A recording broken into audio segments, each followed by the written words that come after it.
things that a lot of people don't understand is, so, you know, the Democratic Party is a nonprofit organization. So you give your money to them, and they give it back to you. I don't know what he did. I'm not accusing him of anything. It's the same on the Republican end. If that situation occurred on the Republican end, it's the exact same thing. So I think the idea is, and Tea Party members are very astute with becoming educated on the issues and knowing what's going on, is that you need to take, one of the questions you asked me about was character. Character of a candidate is important. Somebody earlier said that we, as the United States, we represent the United States and our ideals globally. If we can't count on the people that are our leaders to act with integrity, what does that tell other countries about our nation? Okay, thank you. Next question is, am I going to ask you about Obamacare? And the reason the answer is no. The answer is yes, but that's the question to me. Okay. And the reason that it wasn't on our list of questions originally is because Lori responded to that in the questionnaire, but perhaps not everybody here has had opportunity to read the questionnaire. So with regard to that, do you think that Obamacare, if fully implemented, will be good or bad for the country, and why?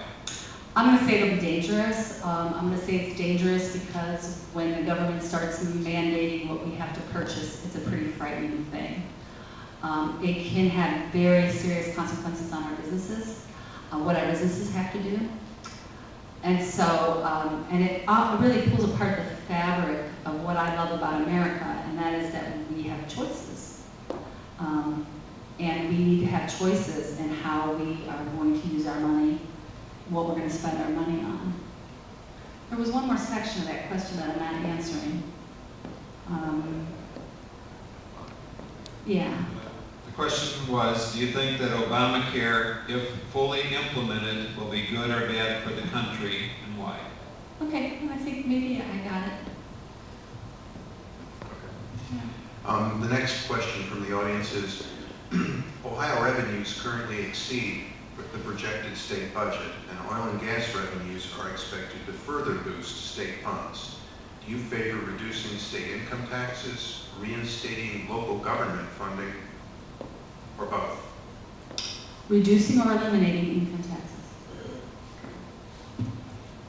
Reducing state income taxes, reinstating local government funding, or both? And my answer to the income taxes is reducing or eliminating. Yes, I favor that. And the local government funds are still instated at this time, so we need to act as if they exist right now. There is, at the bottom line is that the taxpayers, whether you're paying your taxes to your local, your state, or your federal government, it's still your money. So you should be able to use your money as fully as you can right where you are.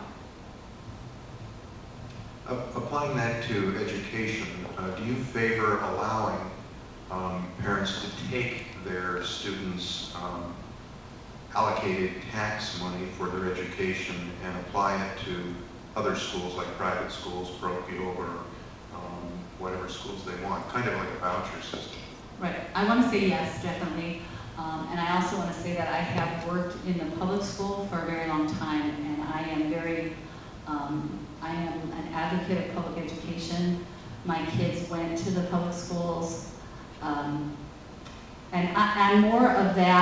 more about that for me is the social aspect of teaching our kids from the very beginning how to interact with society as a whole. So I want to say, yes, I want you to know that yes, I'm not opposed to public education, but parents should have the right to make decisions about how and when their children and where their children are educated, and if they're putting money into education, they have a right to allocate that to the school that they choose for their child. Why shouldn't their own money go to their child's school? Okay, the next question is kind of a follow-up on education, and it states, education needs serious reform at the K through 12 level and higher education. Do you believe the Kasich model is correct and is enough? This presupposes that you're familiar with the Kasich model. Right. And No. You're not. Okay, No. I am not either. So, Who, does the person who asked the question want to clarify? Oh, great, boss. Huh? It's very simple. Uh-huh. More money into the classroom, and less money into administration. That's the basic model.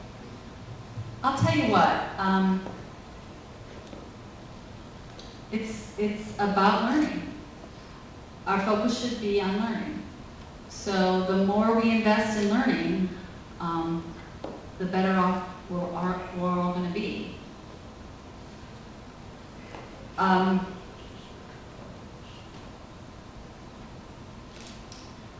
What I find interesting is the profession of an educator is one in which you do the same job for 30 years with no additional responsibility and you're paid triples. I don't know any other industry where that happens at. It's a very interesting thing to me.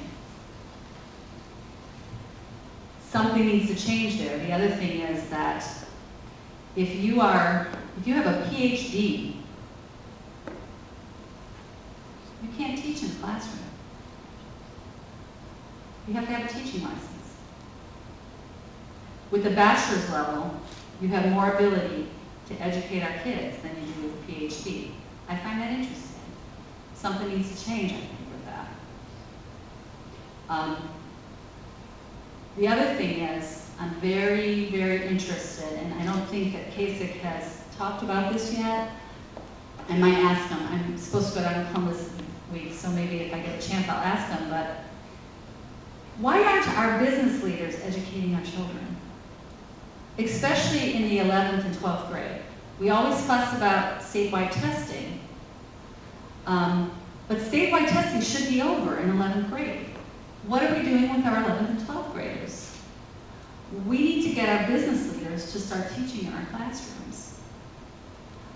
There needs to be more partnerships between the business community and the educating community. A lot of our educators haven't experience working in the business world.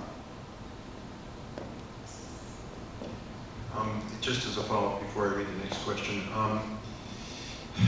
some people in my precinct are very concerned about some of the textbooks the kids are coming home with. It feels there is an element of indoctrination rather than teaching. And to give an example, one woman's young children came home with a book where it was supposedly stories, but one of them was a kid asking his grandfather about cars. And the grandfather said, "Engines are bad. They make pollution. They make noise. We shouldn't have them anymore. Riding horses was much better."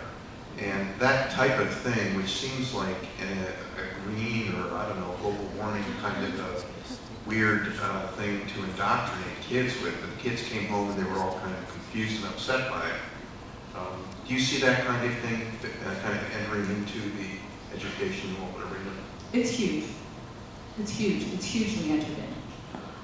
And I'll tell you what, the quickest way to collapse any kind of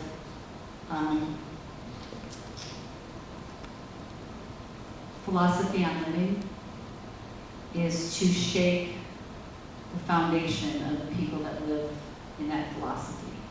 If you shake their foundation, you can change the way they think. I mentioned earlier that my kids went to private Christian colleges. My daughter walked out of a religion class.